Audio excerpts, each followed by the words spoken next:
आज तर direct doggies भाई आलेला आम्हाला चिकवाला. सकाळ सकाळी green light red light game खेळत चाललेलो मी कॉलेज. जो गेम एकदम नीट खेळायला लागतो, नाही तर मग तो गेम पार करून आले मी या गर्दीचा सामना करायला. आणि पुढे जाऊन मला भेटले माझे फ्रेंड्स लोक. त्यांच्याबरोबर गेलो मी माझ्या कॉलेजला आणि पहिले घुसलो गर्ल्स रूममध्ये आणि नाश्ता करून गेलो आम्ही लेक्चर अटेंड करायला.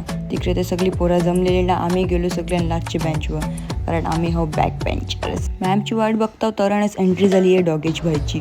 तो बोलते आज मॅम नेणार, मीच घेणार आहे तुमचं लेक्चर. त्याला बघून सगळी पोराई हसायला लागली. नाही तो पण काय नाटका करत होता, ऐकून तिकून नुसतं धावत. मग चालू झाला आमचा लंच टाईम. पेट पूजा करून 5 वाजेपर्यंत लेक्चर अटेंड केलं आणि निघलो मग आम्ही घरा जावायला. परत भूक लागली ना आली मग आम्ही दाबेली घेऊन. त्या बघला तर निब्बा निंबीवाला खाऊ भेटत.